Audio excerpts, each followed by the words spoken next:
Bismillahirrahmanirrahim. Assalamualaikum warahmatullahi wabarakatuh. Waalaikumsalam warahmatullahi wabarakatuh. Alhamdulillahirabbil alamin wa bihi nasta'in ala umurid dunya waddin.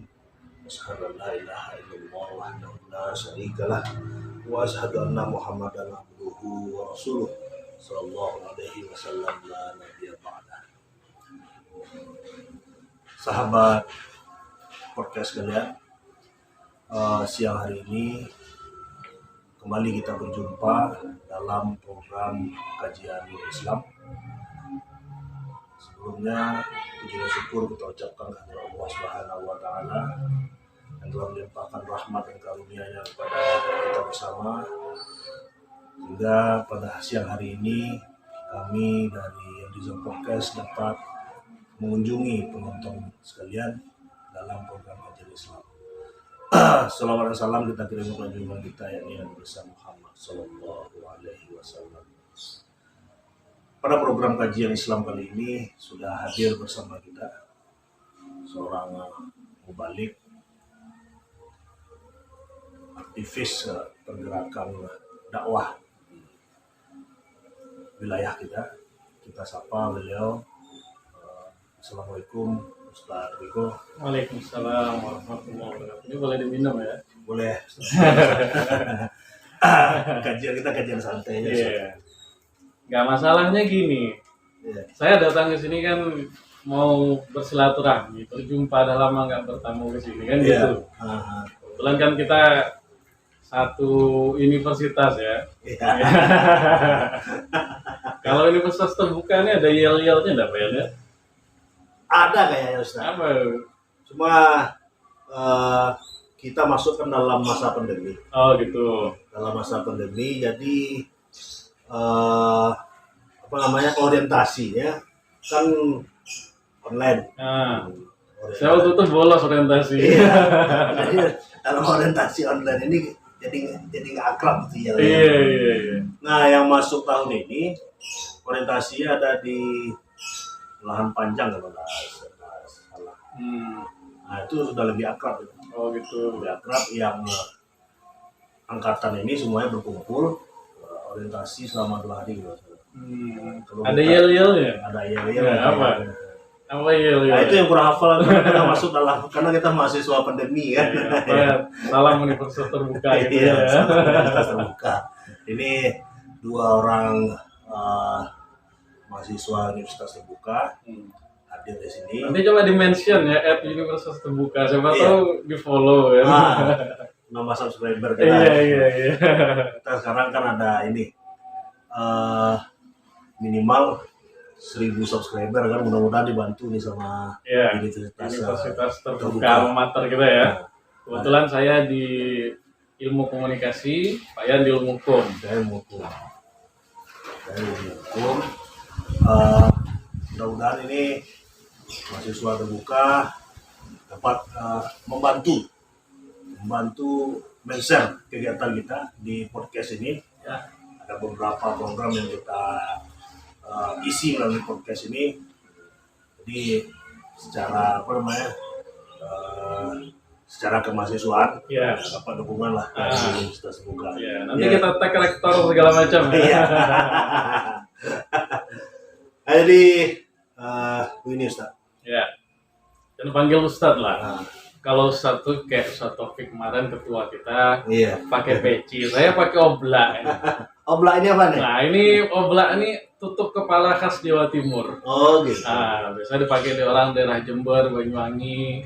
Kenapa pakai khusus Jawa Timur? Karena saya dulu pesantrennya di Jawa Timur. Oh. Jadi sedikit banyaknya budaya Jawa Timur juga melekat. Oh gitu. Kadang kalau saya ngomong tuh kayak masih ada logat-logat Jawa Timurnya, Pak. Iya. Bukan karena lebih toleran, bukan? Ya, toleran bisa juga lah. Jadi Kalau ustadz lain kan pakai sarung, Iya. pakai baju koko. Saya pakai baju apa ini? Baju taktikal kayak anak gunung. Jadi selain dakwah, sepeda masih jalan. Oh, sepeda ya. Hobi saya kebetulan bersepeda 2 kali seminggu tetap. Naik gunung? Naik gunung masih mungkin diagendakan 3 kali atau 4 kali setahun masih. Naik gunung ini sepertinya hobi orang cerdas ini. Iya. Rocky Gerung ya. Ya, Halo Rocky Gerung. Rocky Gerung hidupnya juga di gunung kan. Iya. Iya, di gunung. Berarti kita panggil lah Riko aja. Ya, siap. Thomas atau Bang serah. Inilah Mas kayaknya kurang ini ya. Kurang kerap ya. Kurang akrab. Kita panggil Bung Riko saja. Wih, Bung Karena Riko. aktivis Nanti kayak pergerakan. komentator enggak. acara olahraga ya. Karena Bung itu melekat di aktivis. Oh gitu ya. Apakah aktivis lingkungan, apakah aktivis politik, apakah aktivis dakwah. Ya. Ya, serah lah. Sakarepnya dewe lah.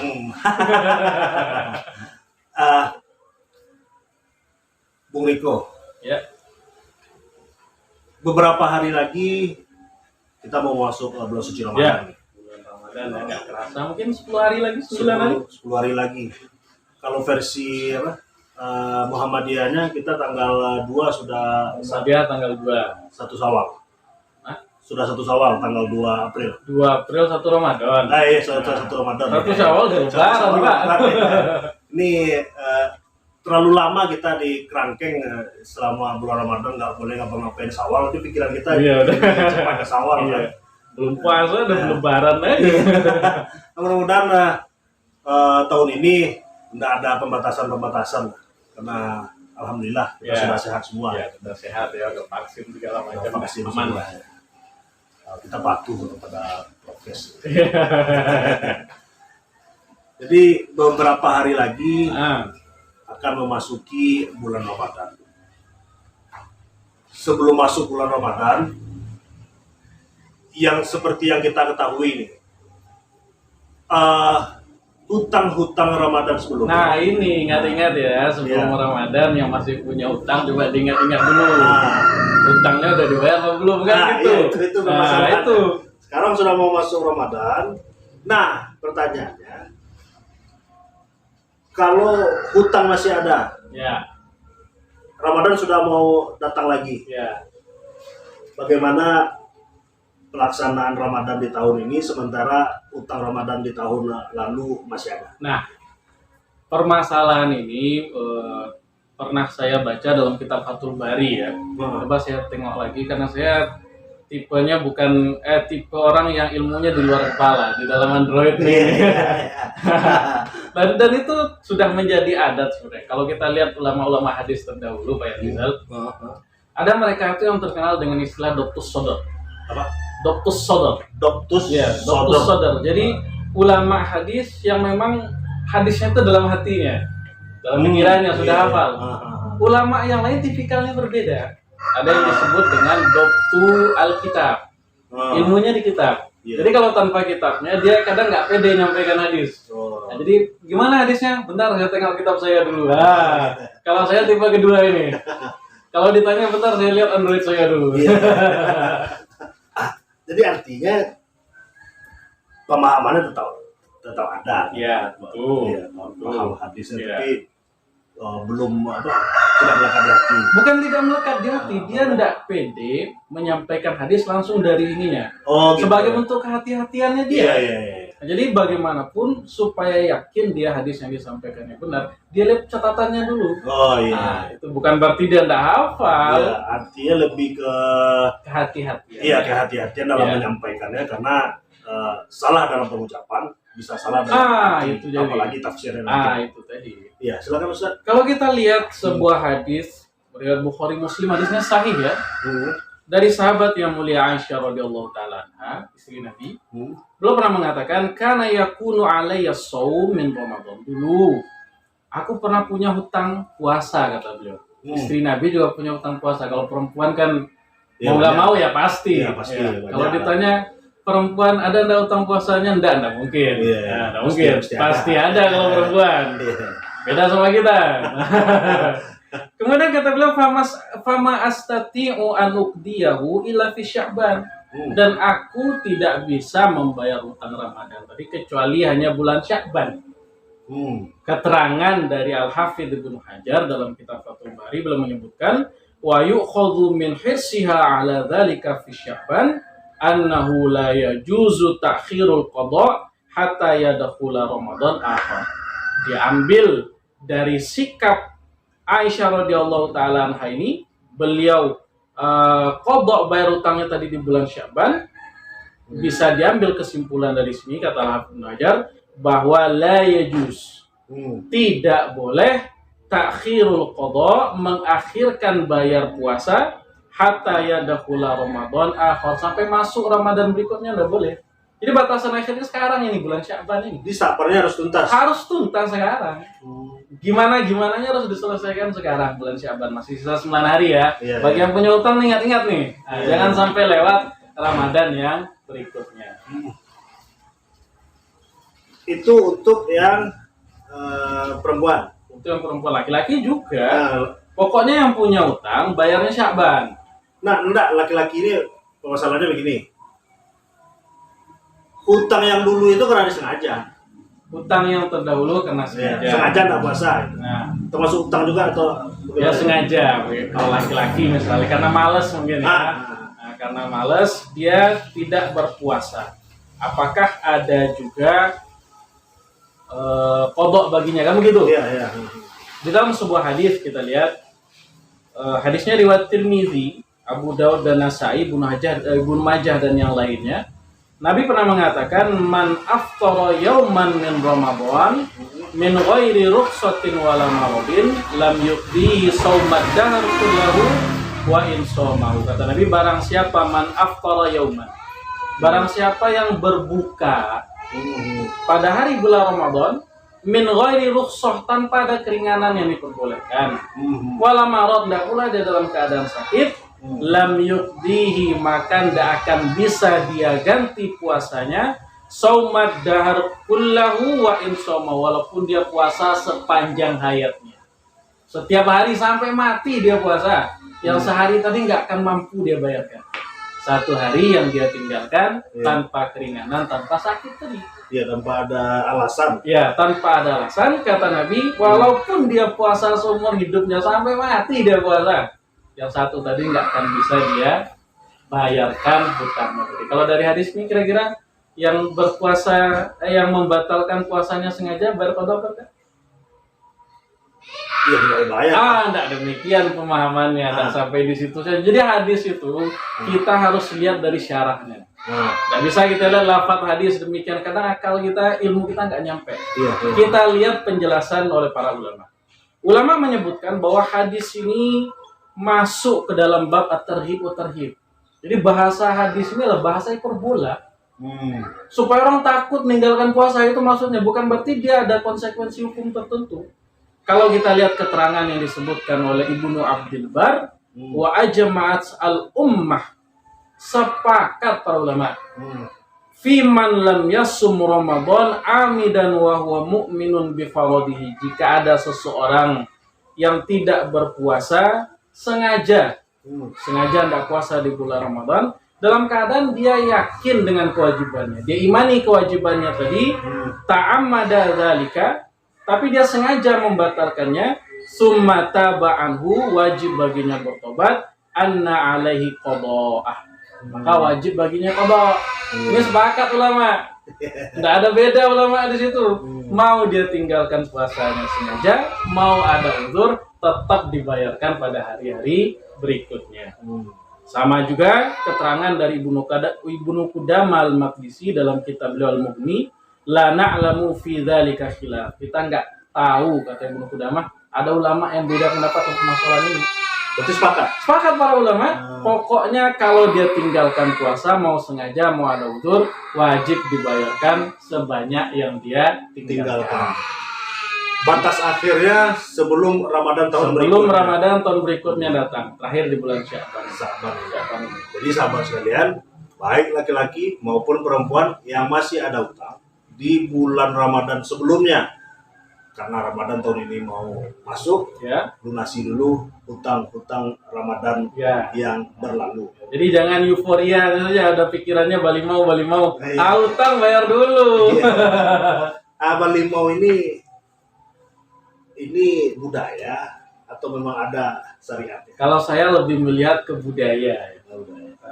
kalau syariat toh tidak ada itu satu syariat tertentu dari Nabi. Ketika masuk bulan utang bayar dulu. Muncul lagi kemarin saya ditanya, ada orang nanya masalah ini juga, masalah kodok. Jadi katanya utangnya 20 hari Pak. Utangnya 20 hari. Kok bisa? Karena sakit dan segala macam. Utangnya 20 hari.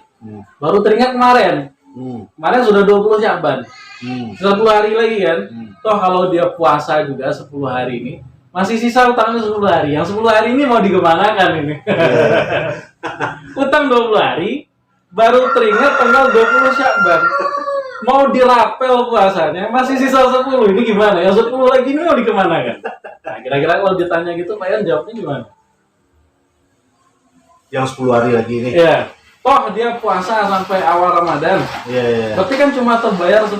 Masih ada 10 lagi dong utangnya. Yang utang 10 ini mau digimanakan? Ya seharusnya mulai membayarnya tidak di Saban Lah baru teringatnya sekarang kok. baru teringat sekarang. Hidayahnya baru datang sekarang.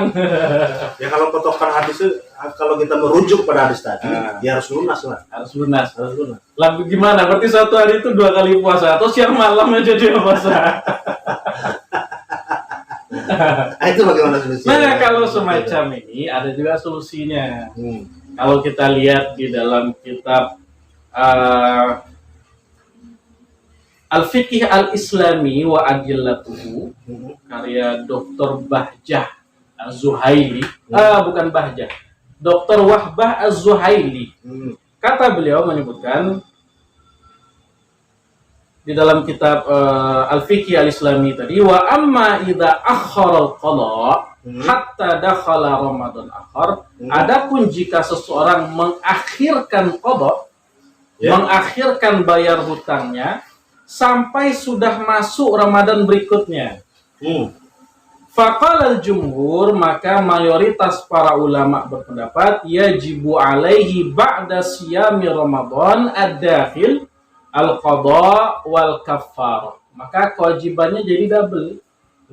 Kalau sebelum Ramadan dia cuma qada saja. Tapi kalau sudah lewat Ramadan berikutnya, maka kewajibannya jadi double. 2. Yang pertama wajib baginya al-qada. Dia bayar utang yang tahun dulu-dulu itu.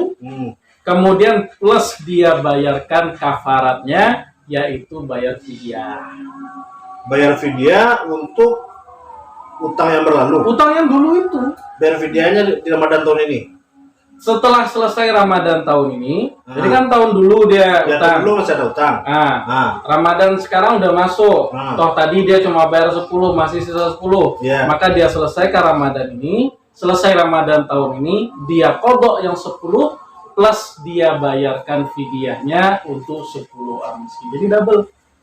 2 kewajibannya. Nah, jadi 2 yang dia bayarkan kodok plus sekaligus dia bayarkan juga Pak fidyah.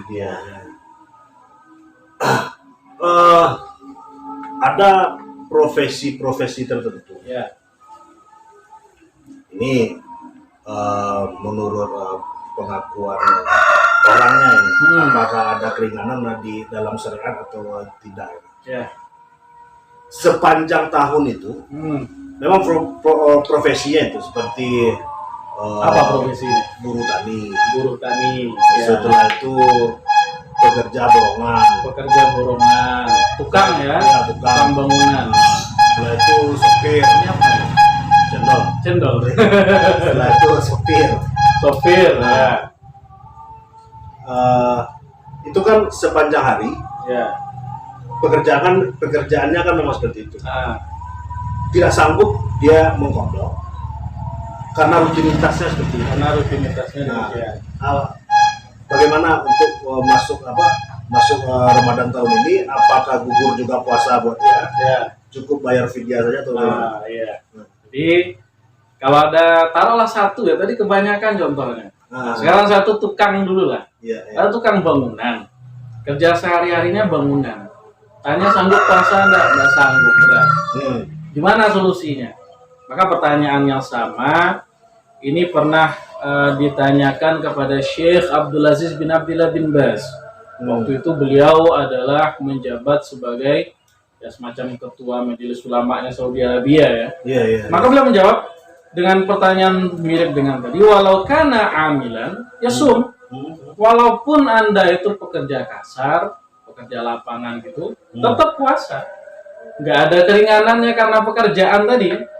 Solusinya kata beliau, wayat tafiq ma'a ahlil amal ala takhfifil amal atau takhfifil muddah ala qadri halihi. Solusinya coba dibicarakan sama Induk Samang. Iya, iya. Bicarakan sama bos. Ini bulan Ramadan bisa jadi jam kerjanya dikurang. Karena dia tetap harus puasa tadi tidak gugur walaupun dengan kerjaannya tadi. Tidak bisa ganti apa? Tidak bisa. Nggak bisa. Tetap dia puasa. Maka solusinya coba dibicarakan sama bos. Oh. Bisa jadi dikurangi jam tayang atau jam kerjanya kan begitu. Kalau kerja terus-terusan Anda kerja apa dikerjain kan gitu. Nah, tapi kalau seandainya misal dia sudah puasa dari pagi, jam 4 sore pusing deh, roboh, maka dalam kondisi seperti ini boleh dia berbuka. Karena dia dalam kondisi seperti itu hukumnya seperti orang yang sakit. Jadi coba dulu puasa dulu, karena kerjaan tidak mampu boleh. Hukumnya sama dengan orang yang sakit dengan catatan ganti nanti setelah bulan Ramadan yang tahun itu berlalu. Masa tidak ada liburnya orang kerja? Sama dengan sopir tadi kan tidak mungkin, taruhlah dia sopir Sumatera Jawa lah gitu ya. Kan tidak mungkin sepanjang tahun mengemudi terus safar, terus bagi orang safar boleh. Orang yang bersafar kan boleh. Hanya ketika dia safar itu. Ya, boleh baginya untuk beriftar di hari bulan puasa itu, tapi harus diganti. Kan tidak mungkin sepanjang tahun nyetir aja terus, ya kan? Maka di hari-hari liburnya diganti lah. Ya ketika risa dia itu ganti. Iya, makanya kalau urusan agama kan harusnya lebih tinggi dari urusan dunianya itu. Dahulukanlah ibadah ini dibanding pekerjaan-pekerjaan itu tadi. Jadi ada solusi. Syekh Abdul Aziz bin Abdullah bin Bas ketika ditanya belum ngasih solusi. Coba ya tafik katanya. Coba bicarakan dengan bos. Nah, coba mungkin waktunya dikurangi atau bagaimananya, atau dia pagi kerja nanti dilanjut malam kan bisa saja.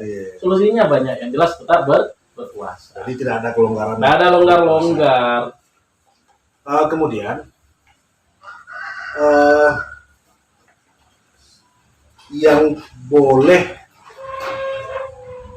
untuk tidak berpuasa di Ramadan menggantinya dengan fidyah. Ya. Nah, ini kategorinya orang-orang yang seperti apa ini? Dia nggak puasa ini. Tidak, memang tidak berpuasa, Tapi dia membayar fidyah. bayar fidyah. Ya. Siapa saja yang wajib fidyah dan boleh tidak berpuasa. Siapa saja kategorinya yang tidak berpuasa boleh untuk berbuka di siang Ramadan dan diganti fidyah saja. Tidak kodok. Maka kalau kita kategorikan, yang pertama yang jelas Syekh Al-Kabir dulu. Syekh Al-Kabir. Mereka yang sudah ya lanjut usia mungkin ya, lansia, tua renta, yang kalau berpuasa itu berat. Bukan dia tidak sanggup puasa, tapi puasa berat baginya. Nah, kalau kategori semacam ini boleh untuk membayar fidyah. Kalau dalam ayat surat Al-Baqarah, walladzina yutiqunahu fidyatun tu'amul miskin. Bagi mereka yang berat, maksudnya yang berat siapa? Syekh Kabir tadi. Kata Ibnu Abbas, maksud ayat ini adalah Syekh Kabir. Mereka yang sudah tua renta, maka diganti fidyatun tu'amul miskin. Diganti dengan fidyah saja kepada orang-orang miskin. Tentu kategorinya tadi yang sudah lanjut usia. Kalau di berpuasa juga berat. Yang kedua juga bisa mereka yang sakit. Orang sakit boleh. Sakit ini tapi sakitnya al-marid, sakit seperti apa? alladzi la yurja bar'uhu. Penyakit yang kecil lah kemungkinan sembuhnya. Sakit kronis gitu ya. Ya yang parah-parah itulah. Yang ya tidak diharapkan lah, jarang ada yang sembuh dari penyakit-penyakit itu. Kemungkinan sembuhnya sudah. Kemungkinan sembuhnya ya kecil lah. Kalau sembuh itu mukjizat mungkin ya. Yang semacam ini cukup membayarkan bagi mereka fidyah saja. Ya. Ibu hamil menyusui juga. Ibu hamil menyusui. Kalau ibu hamil menyusui tadi kita baca di dalam kitab Al-Fiqh Al-Manhaji ala madhabi al-Imam Syafi'i. Jadi fikih terstruktur ini berdasarkan mazhabnya Imam Syafi'i. Ya. Kalau tidak salah penulisnya itu Syekh Mustafa Al-Bugha. Syekh Mustafa Al-Bugha. Beliau menyebutkan di situ kalau dalam mazhab Syafi'i, dan ini juga kalau tidak salah di Al-Fiqh Islami wa Adillatuh, ini mazhabnya jumhur kalau tidak salah. Mayoritas para ulama berfatwa dengan pendapat semacam ini. Bagi mereka yang hamil dan menyusui gitu ya, kewajiban bagi mereka itu jikalau seandainya yang dikhawatirkan adalah dirinya sendiri, maka dia mengqadha saja. Misal dia hamil, takut lemas, takut nanti kulitnya keriput, kan bisa saja ya. Atau semacam itu, maka baginya qadha saja. Habis selesai Ramadan dia ganti. Tapi kalau seandainya yang dia khawatirkan dirinya dan si jabang bayi yang sedang dia kandung, atau si anak yang sedang dia susui, kalau berpuasa nanti anak saya tidak dapat asupan nutrisi yang mencukupi. Atau ketika menyusui kalau saya puasa susunya sedikit, anaknya nanti kelaparan. Kalau yang semacam ini dua, dia qadha dan dia bayar fidyahnya juga. Berarti dua-duanya? Ya. Dia wajib qadha. Dia qadha. Fidyah juga dibayarkan. Dia fidyah dibayarkan juga. Karena hamil ini rentang waktunya kan panjang. Hamil dia 9 bulan. Menyusui 2 tahun. Menyusui 2 tahun. Jadi di qadha juga. Di qadha juga. Dibayar fidyah plus juga. Fidyah juga. Kewajibannya dua. Ini pendapatnya jumhur ulama. Kadang muncul lagi pertanyaan, muncul permasalahan. Hamil nih. Datang ke dokter kan. Tanya, Pak, dokter, boleh nggak saya puasa? Oh, dilihat nggak boleh, Bu. 30 hari sudah. Anak lahir kan? Ramadan berikutnya menyusui. Tanya lagi sama dokter. Saya menyusui, Pak, boleh puasa nggak? Oh, ini kalau lihat kondisimu nggak boleh. Lewat lagi Ramadan, sudah 60 hari. 30 kan gitu. Tahun depannya masih menyusui, Ramadan datang lagi. Tanya lagi dokternya, boleh, Pak? Oh, enggak. Ibu masih kondisinya nggak memungkinkan. Berarti sudah 90 hari. Tahun berikutnya hamil lagi. Ngaput ya. Hamil lagi 3 tahun. Berarti sudah berapa? 180 hari. Mungkin nggak orang kodok 180 hari? Mungkin lah. Nggak mungkin. Maka kalau dalam kondisi semacam ini, ada pendapat lain alternatif. Kalau kita lihat dalam tafsir Ibnu Katsir, pendapat Ibnu Abbas, ketika Ibnu Abbas mentafsirkan ayat tadi, walladzi yutiqunahu fidyatun ta'amul miskin, dalam sebuah riwayat Ibnu Abbas mengatakan, qala kanat rukhsatan lisyekh al-kabir wal mar'ah al-kabirah. Yang boleh membayar fidyah, tadi kan cerita ayatnya fidyah. Walladzi yutiqunahu fidyatun ta'amul miskin, barang siapa yang berat baginya berpuasa maka bayar fidyah. Maka Ibnu Abbas dalam beberapa riwayat menyebutkan yang boleh bayar fidyah itu dua golongan. Yang pertama syal kabir, tadi sudah kita sebutkan, orang yang sudah lansia. Yang kedua al-mar'ah al-kabirah, perempuan yang sudah dewasa. Maksudnya perempuan dewasa apa? Yang hamil dan menyusui. Wa huma yutiqani asyam an yuftira wa yut'ima makana kulli yaumin miskinan wal hubla wal murdi'. Kata beliau, kalau terjadi yang demikian, maka boleh bagi mereka berbuka begitu ya, tidak berpuasa. Kemudian diganti wayut ima, memberikan makan. Maka kulli yaumin miskinan, setiap hari yang dia tinggalkan puasa tadi dikalikan 1 orang miskin. Dan ini juga berlaku bagi hubla wal murdi, mereka yang sedang menyusui. Ini alternatif. Jadi kalau saya pribadi lebih cenderung mengatakan seperti ini Pak Yanfizar. Kalau mampu, dia hamil, menyusui, fisiknya kuat, maka bayar qadha. Kalau dia khawatir anaknya, bayar fidyahnya plus. Tapi kalau rentan, tentu setelah konsultasi dengan dokter ya. Kalau rentan, fidyah saja. Karena mungkin dirapel sekian banyak 180 hari itu kalau anaknya 1. Kalau lanjut lagi anak-anak ketiga, Tambah lagi 90, 270 hari, gimana mau ngodok ya?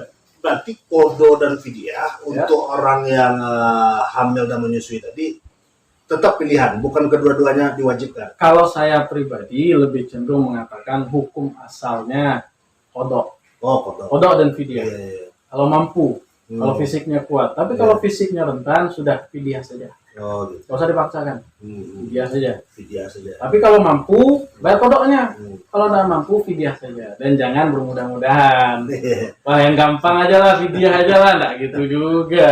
Berarti pilihan fidyah ini pada dasarnya hanya untuk Syekh Kabir tadi, Ya. orang yang tua renta dan penyakit yang kemungkinan sembuh sudah kecil. Iya, kalau untuk wanita hamil dan menyusui, jumhur mayoritas para ulama seperti tadi kodok. Kodok, kalau dia khawatirkan anaknya, tambah fidyah. Oh, gitu. Dan ada pendapat alternatif. Ini pendapat alternatif saja. Iya.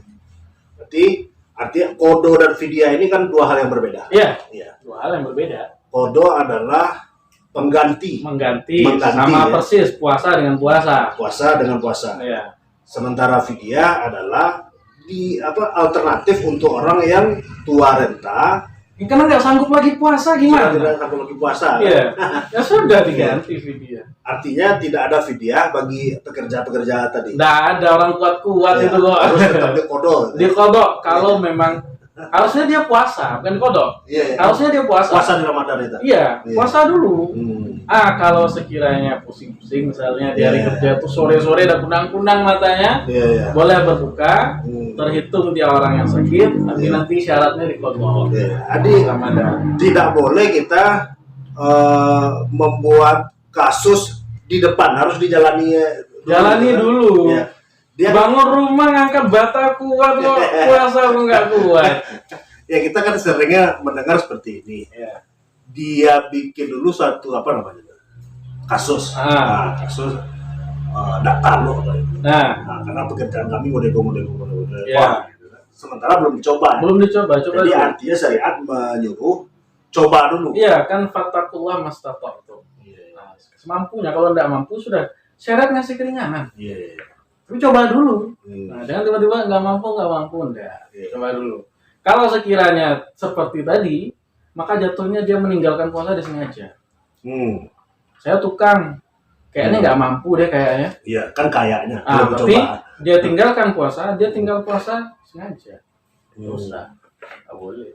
Iya, yang musafir ini sekarang kalau kita lihat kondisi sudah tidak ada musafir lagi. Bukan gitu konsep konsepnya safar gimana? nggak seperti itu. Konsepnya gimana? Konsep safar itu kalau kita lihat pendapat jumhur para ulama, titik tolaknya itu masafah. Jadi ukurannya tuh jarak. Nggak patokannya capek dan tak capek, jenis kendaraan nggak patokan. Oh gitu. Ya, karena syariat ini berdiri di atas sesuatu yang sifatnya qat'i, sifatnya pasti. Nggak bisa kemudian satu syariat dibebankan kepada perkara yang sifatnya nisbi. Kalau capek, kadang perjalanan saya misalnya naik mobil ke Padang, saya kalau naik mobil ke Padang, sampai di rumah makan tidur, capek. 2 jam perjalanan cuma. Tapi orang lain biasa-biasa saja, dia tidak merasa capek. Hal semacam ini tidak bisa jadi patokan syariat. Jadi kalau untuk kapan seorang dikatakan musafir tadi, patokannya jarak. Oh, jarak, bukan.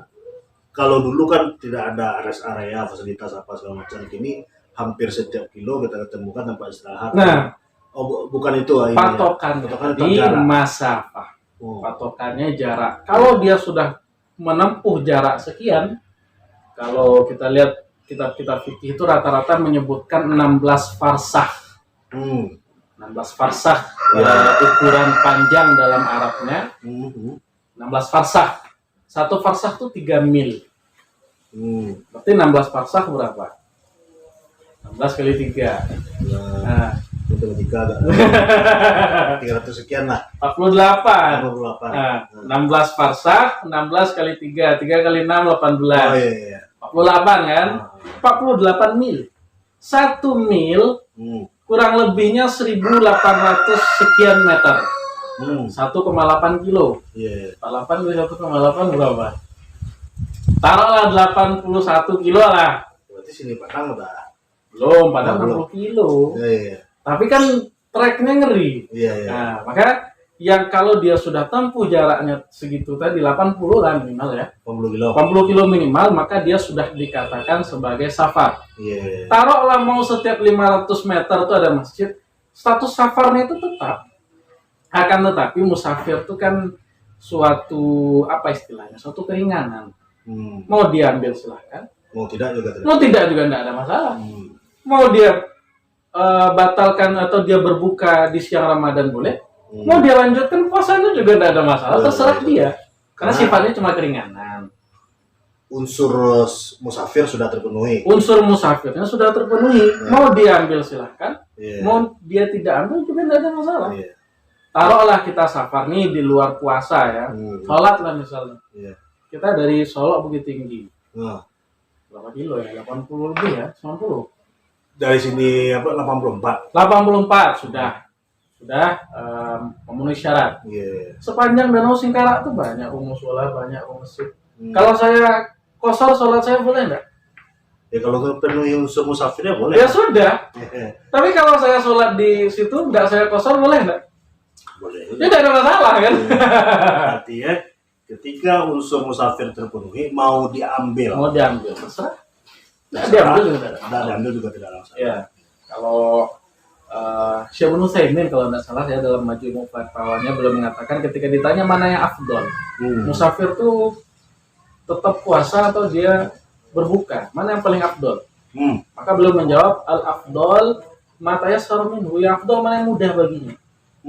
Dipulangkan lagi ke Pribadinya masing-masing. Kadang ada orang yang untuk mengganti itu dia gampang saja. Iya. Di hari lain dia gampang saja mengganti. Ada orang berat, dia nggak tahan lihat orang makan di hari-hari di luar bulan puasa. Kalau di bulan puasa kan rata-rata dia nggak lihat orang makan. Di bulan lain dia lihat orang kok ngiler ya, berat bagi dia untuk mengganti. Ya sudah, dia tetap puasa walaupun musafir. Karena itu memang mudah baginya. Kalau disuruh ganti berat. Kadang ada orang yang ya mudah mengganti, nggak ada masalah, biasa-biasa saja. Maka silakan mau dia berbuka, itu yang paling mudah baginya, itu yang diambil, itu yang paling afdal. Kembali ke pribadinya kita masing-masing. Dikembalikan ke pribadi masing-masing. Ya. Jadi kesimpulannya Ustaz antara qada dan fidyah tadi supaya penonton kita tercerahkan. Ya. Qada adalah mengganti puasa sebelumnya. Ya, mengganti puasa dengan puasa. Mengganti puasa dengan puasa di tahun sebelumnya. Ya. Wajib dilunasi. Ya. Sebelum masuk Ramadan tahun berikutnya. Ya. Sementara fidyah Ya. adalah keringanan. Dia ganti. Untuk orang-orang tertentu. Ya, wujud puasanya diganti. Oh iya. Diganti dengan makanan. Gitu. Nah, puasa diganti dengan makanan. Kodok puasa diganti puasa. Pinter. Fidyah harus diganti dengan makanan, bisa diganti dengan uang. Apakah fidyah bisa diganti dengan uang? Kalau saya kira jumhur mayoritas para ulama mengatakan memang makanan. Tetap dengan makanan. Harus dengan makanan. Makanan dikonversikan ke uang? Sebenarnya kalau untuk makanan ini kan jumlah fidyah itu sedikit. Iya. Dikonversikan uang tidak seberapa juga. Itu 18.000 sehari. 18.000 apanya? 18.000 kalau dikonversi makanan. Kita anggaplah itu kan. Yeah. Anggaplah ketika kita memberi makan orang miskin, satu bungkus nasi bungkus. Nah, waktu memasak mungkin tidak ada. Membeli warung kan Ramadan tutup. Nah, dikonversikanlah ke uang. Kenapa harus dikonversikan? Satu piring itu 18.000. Kenapa harus dikonversikan? Kasih saja makanan pokok, selesai. Makanan yang kita makan. Makanan pokok, berasnya. Makanan mentahnya. Kalau ada sambalnya. Jadi cara fidyah itu dua. Cara membayarkan fidyah itu dua. Syekh Muhammad Shalih Utsaimin, kalau salah ya, dalam kitab Majmu' Fatawa beliau dalam bab Siyam, beliau mengatakan fidyah itu yang jelas an yut'imu an kulli yaumin miskinan. Seseorang mereka berikan makan bagi seorang miskin dikalikan hari dia tidak puasa. Itu namanya fidyah. Satu orang untuk satu hari, dua orang untuk 2 hari, dan seterusnya. Sawa'un it'aman bitamlik, sama saja apakah makanan tadi masih dalam bentuk mentah, makanan pokok, Kalau makanan pokok ini yang dia bayarkan itu adalah setengah sok. Ukurannya setengah sok. Satu sok itu kurang lebihnya taruhlah 1,5 kilo. Satu sok. Kita bayar setengahnya. Setengahnya berapa? 1,5 kilo. 1,5 kilo, satu sok. Ya. Yang kita bayar setengah sok. Ya berarti berapa tuh? Berapa? Setengah lebih lah ya. Satu setengah bagi 2, 15 bagi 2 berapa? Berapa tuh? 7,5. 7,5. Nah, taruhlah 7,5. 600 on kalau kita lihat dalam kitab Fikih Al-Manhaji 600 on 600 gram itu sudah mencukupi 6 on. 6 on dia berikan dalam bentuk makanan pokok tadi, makanan mentah tadi, beras tok ini. Ya. Beras tok dia kasihkan 6 on itu sudah dia. Atau cara kedua, nah, alternatif keduanya, dan ini yang dilakukan oleh sahabat Anas bin Malik semasa hidupnya ketika sudah tua beliau melakukan aukanal it'am bida'watin yada'u masakin bi'adadi ayamis syahr. Beliau undang orang makan sebanyak hari beliau tidak berpuasa. Tentu kalau undang makan tidak mungkin beras, Gitu. tidak mungkin nasi. Kalau metode itu yang dipakai artinya dalam satu hari aja selesai. Bisa. Ya kan? Dalam berapa riwayat Anas bin Malik ini Ya. di malam takbiran.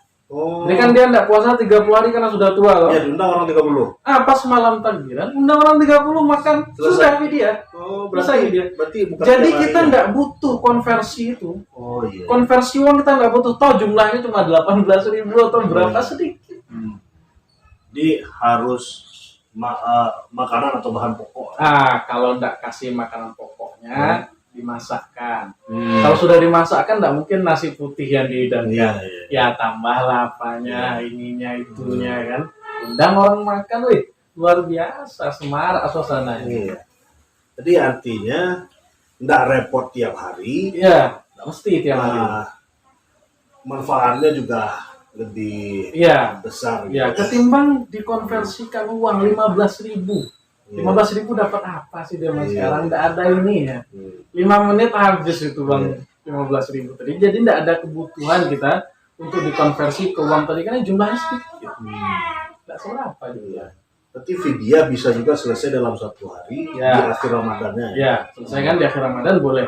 Dan boleh juga kalau mau diakhirkan sama dengan mengkodok tadi. Batas akhirnya sampai datang Ramadan berikutnya. Tapi kalau yang bagus tentu namanya kita utang ya utang disegerakan kan gitu. Iya. Selesaikan di Ramadan. Selesaikan tahun di itu ini. juga. Jangan sampai masuk Ramadan yang berikutnya tahun depan. Terima kasih Ustaz Ya, atas sama-sama ya. diskusi kita Ya. pada siang hari ini. Sangat bermanfaat, ini banyak hal-hal baru yang kita ungkap. Salah satunya tadi fidyah bisa diselesaikan satu hari Ya, dengan sebanyak kita tidak melaksanakan puasa dan mengundang orang sebanyak itu. Kalau 20 hari kita tidak berpuasa, undang orang 20 orang, selesai. ya. Nah, tunggu ini Nah. teringat juga ini. Ini Nah. jangan buru-buru ditutup. Iya. Ada orang sakit, Pak. Sakit. Parah sakitnya.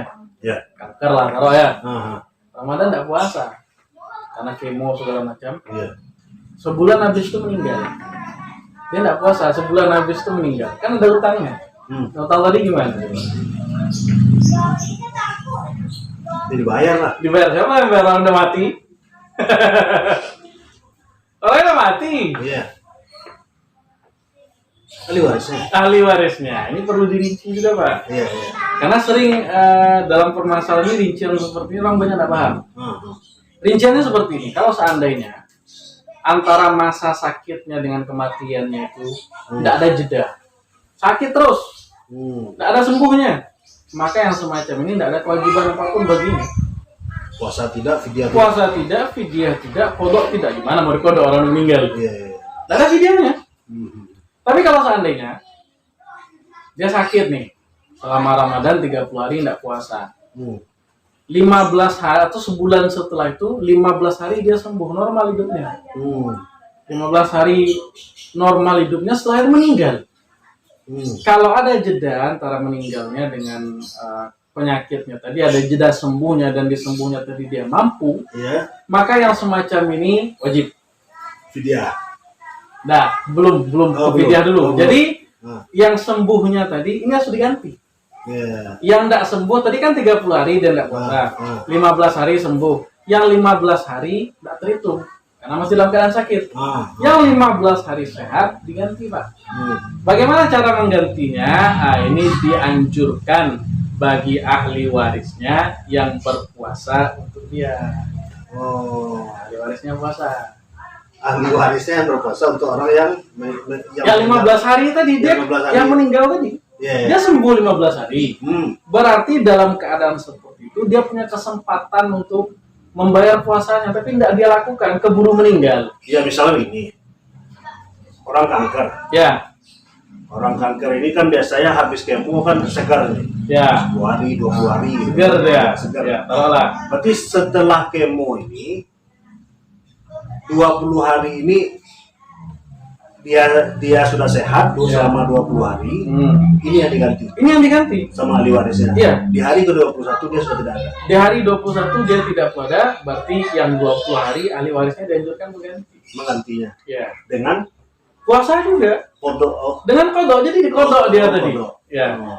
Dia dikodok. Kalau dalam hadis itu disebutkan lafadznya, kalau saya tidak salah, hadis riwayat Bukhari Muslim, hadisnya sahih. Dari sahabat Aisyah, man mata wa alaihi syam soma'an huwa liyuhu. Barang siapa yang meninggal dan masih ada utang puasanya, yang berpuasa adalah walinya, puasa untuk dia. Tapi ini sifatnya nadaban, sifatnya anjuran, Oh gitu. nggak harus, Nggak mengikat. nggak mengikat. Artinya Tapi kalau bagus ya gantian. tidak jadi hutang puasa bagi ahli warisnya. Kalau ahli warisnya tidak mengkodoknya. Kalau dia nggak kodok, nggak dosa. Tapi yang gitu. bagus dikodok. Oh. Bagus baginya di kodok. Kapan lagi sih berbakti pada orang tua? Ya sudah, orang tua punya utang puasa, ya kita yang Iya. gantikan semacam itu. Utang 100.000 itu bayar. Iya, kan ini kan diumumkan biasanya. Yang masih ada utang piutangnya, lah utang puasa gimana Pak? Coba sekali-sekali kita tanya gitu ya. Masalahnya yang dihimbaukan itu Nah, Amir bertanya, Pipi nama bilang, ya. Bare nama gantang. Besok tambah lagi puasa numpang. Puasa. Numpang Nah, ya. Kan? puasa berarti ditanya itu kan, kalau walinya ahli waris kan nggak mesti anak. Iya. Tanya, siapa tahu dia punya ponakan. Tanya ponakannya, namun nggak gantiin puasa mama. Oh. Ini bercanda, tapi ada Ya. maknanya. Ya. Supaya jangan terlalu tegang. Itu gaji baru lo mah. Kita takut itu. Lo ada, saya baca di kitab kok. Kalau nggak percaya buka. Nah, Ada kitabnya. intinya ini kajian semuanya punya dasar. Ya. Tidak ada hadis. Jadi kita sebutkan hadisnya, sumbernya, ulama-ulama ini kita sebutkan semuanya. Karena basic Ustaz memang fikih. Bukan basic sih, saya mah hobi Pak. Oh, hobi. Hobi saya fikih. Oh, gitu. Lebih inilah ya. Karena Kalau yang basic itu kan memang dia dokter lah. iya. Kalau saya mah hobi. Karena fikih ini ilmu hukum ya. Hukum ini kalau dihobikan main. Ya. Ya punya harus punya apa namanya wawasan yang cukup lah untuk menerjemah, untuk menafsirkan. Tentu. Ya tentu. Dah, terima kasih Ustaz. Ya sama-sama ya. Ya, cukup bermanfaat. Ya amin. Mudah-mudahan tercerahkan penonton pada kajian kita menyangkut qada dan fidyah. Sebelum kita akhiri, kita minta dulu closing statement. Closing statement berapa menit? Ya terserah Ustaz. Ya dengan closing statement ini lebih tercerahkan lagi dari apa yang kita bahas. Berarti harus sesuai tema. Ya, Harus sesuai tema tadi. boleh lain boleh. Ini menyangkut keumatan apa segala macam. Ada satu hal yang ingin saya sampaikan, memang salah satu hadis favorit saya. Hadis ini sering kali disampaikan oleh salah satu guru saya, namanya Syekh Khalid bin Dahwi Al-Ghafuri. Setiap kali tarhiban li Ramadan, akan datang bulan Ramadan, beliau menyebutkan hadis ini. Agak panjang nggak apa-apa ya? Nggak apa-apa. Kan ilmu nih. Jadi hadisnya riwayat Imam Ahmad dari sahabat Thalhah bin Ubaidillah. Thalhah pernah menceritakan, kata beliau, inna rajulaini qadima ala Rasulillah SAW. Ada dua pemuda nih, datang ke Nabi. Wa kana islamuhuma jami'a. Masuk Islamnya bareng. Sebaya, umurnya kurang lebih sama lah ya. Kampungnya sama, sukunya sama. Masuk Islamnya pun bareng-bareng. Berarti levelnya kan sama. Ternyata dalam prakteknya enggak. Ada satu hal yang membedakan antara kedua pemuda ini. Wa kana ahaduhuma asyadda istihadan min sahibi. Pemuda yang pertama ini semangat ibadahnya jauh lebih tinggi ketimbang pemuda yang kedua. Itu perbedaannya. Baghaza al-mujtahid minhuma fastushhida. Berangkatlah pemuda yang pertama ini, dia pergi jihad, mati syahid, Pak. Adapun pemuda yang kedua, summa makatsal akhar ba'da usana summa tufiya. Umurnya 1 tahun lebih panjang. Yang kedua ini. Dalam artian meninggal temannya, setahun habis itu dia juga meninggal. Nah, pernah Thalhah mimpi, Pak. Thalhah bin Ubaidillah bermimpi, kata beliau, fara'aitu fi ma yara an-na'im ka'anni inda babil jannah idza ana bihima. Aku pernah lihat dalam mimpiku, aku berdiri depan pintu surga sama kedua pemuda ini. Bertiga ini ya, taruhlah ini ya. Bertiga depan pintu surga. Kemudian datang waqaraja kharijun, keluar malaikat dari dalam surga tadi. Tujuannya mempersilahkan mereka masuk ke dalam surga. Namanya masuk surga satu-satu, Pak. Tidak boleh berkerumun. Semakin cepat dia masuk surga, semakin tinggi tingkatannya. Yang belakang-belakangnya, nah ini yang keroco-keroco. Semakin cepat, semakin tinggi tingkatannya di sisi Allah Subhanahu wa Ta'ala. 3 orang nih. Satu mujahid, mati syahid. Satu sahabat Nabi, as-sabiqunal awalun, yang awal masuk Islam, itu Thalhah bin Ubaidillah. Yang satu orang biasa saja. Kira-kira yang masuk surga duluan mana? Dari 3 nih loh ya, ini mujahid nih. Ini sahabat Nabi, sahabat mulia, sahabat utama. Ini orang biasa saja. Masuk surga duluan yang mana? Mujahid. Yang mujahid, kenapa yang mujahid? Kan berjuang. Dia ibadahnya besar, amalannya besar. Ternyata nggak kayak gitu, Pak. Ternyata nggak kayak gitu. Fa'adina lilladzi tuwfiyal akhir minhum, malah orang yang kedua ini, pemuda biasa-biasa ini yang masuk surga duluan, dipersilakan kamu masuk surga duluan. Setelah selesai kembali lagi sama malaikat tadi, fa'adina lilladzi istushhida, baru dipersilahkan yang mati syahid tadi, dia nomor 2, Pak. Balik lagi malaikat berkata kepada Thalhah, irji' fa innahu lam ya'ni laka ba'du, kamu belum diizinkan masuk surga. Masih hidup, Pak. Kalau masuk surga syaratnya 1, Pak, mati dulu. Kalau masih hidup jangan harap masuk surga ya. Mati dulu baru masuk surga. Pas bahat Thalhah yuhaditsu binnas. Pagi harinya cerita nih keliling-keliling. Tiap orang ketemu diceritakan mimpinya. Tadi malam saya bermimpi gini-gini. Setiap orang yang mendengar fa'ajabu lidzalik, lah kok bisa. Heran tiap orang dengar. Yang mujahid kan yang ini, kok masuk surga yang ini, piye bang? Fabala dzalika Rasulullah SAW. Sampailah cerita ini terdengar pula oleh kupingnya baginda Nabi Muhammad SAW. Nanya Nabi kan sama sahabatnya, min ayyi dzalika ta'jabun? Apa yang membuat kalian merasa heran dengan ceritanya Thalhah tadi?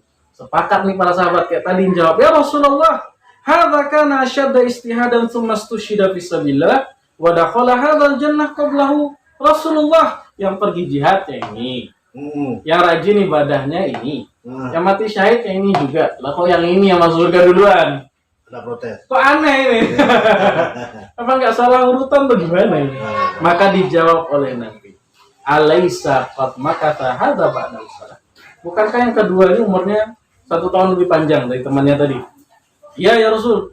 Sahabat jawab sepakat semua iya. Wa adraka Ramadan fasomahu, dia dapat 1 kali bulan Ramadan kan? Dia puasa bulan Ramadan itu kan? Iya ya Rasul. Wa shalla kadza wa kadza sajadatan fi sana, setahun tadi dia banyak salatnya juga kan? Iya ya Rasul. Maka Nabi menjawab, falima bainahuma aqadu ma bainas sama. Itu bedanya dia.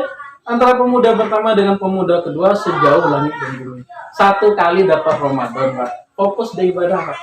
Puasanya, sholatnya, dapat keutamaan, masuk surga lebih dulu ketimbang orang pergi berjihad. Ada di bulan-bulan yang lainnya. Jadi kalau bulan Ramadan ini, kalau kita manfaatkan betul, keutamaannya itu tadi, tingkatan kita semakin tinggi di hadapan Allah, bisa jadi masuk surga lebih dulu ketimbang orang yang pergi berjihad. Kalau sama saja, tidak ada spesialnya, mau Ramadan mau tidak Ramadan, tidak ada terasa sesuatu yang berbeda lah. Jadi sekalipun sudah berjihad, tidak bertemu di Ramadan, yang bertemu di bulan Ramadan inilah yang ini bisa jadi masuk surganya duluan, Pak. Masuk surganya duluan. Jika Ramadannya dimanfaatkan. Jika Ramadannya dimanfaatkan betul-betul. Terima kasih, Ustaz. Ya, sama-sama ya. Ya. Mudah-mudahan sahabat sekalian, Ramadan tahun ini kita diberikan kekuatan dan keimanan dan dapat melaksanakan puasa dan mendirikan qiyamul lail di malam harinya. Semoga bermanfaat kajian kita pada kesempatan kali ini. Billahi taufiq wal hidayah. Assalamualaikum warahmatullahi wabarakatuh.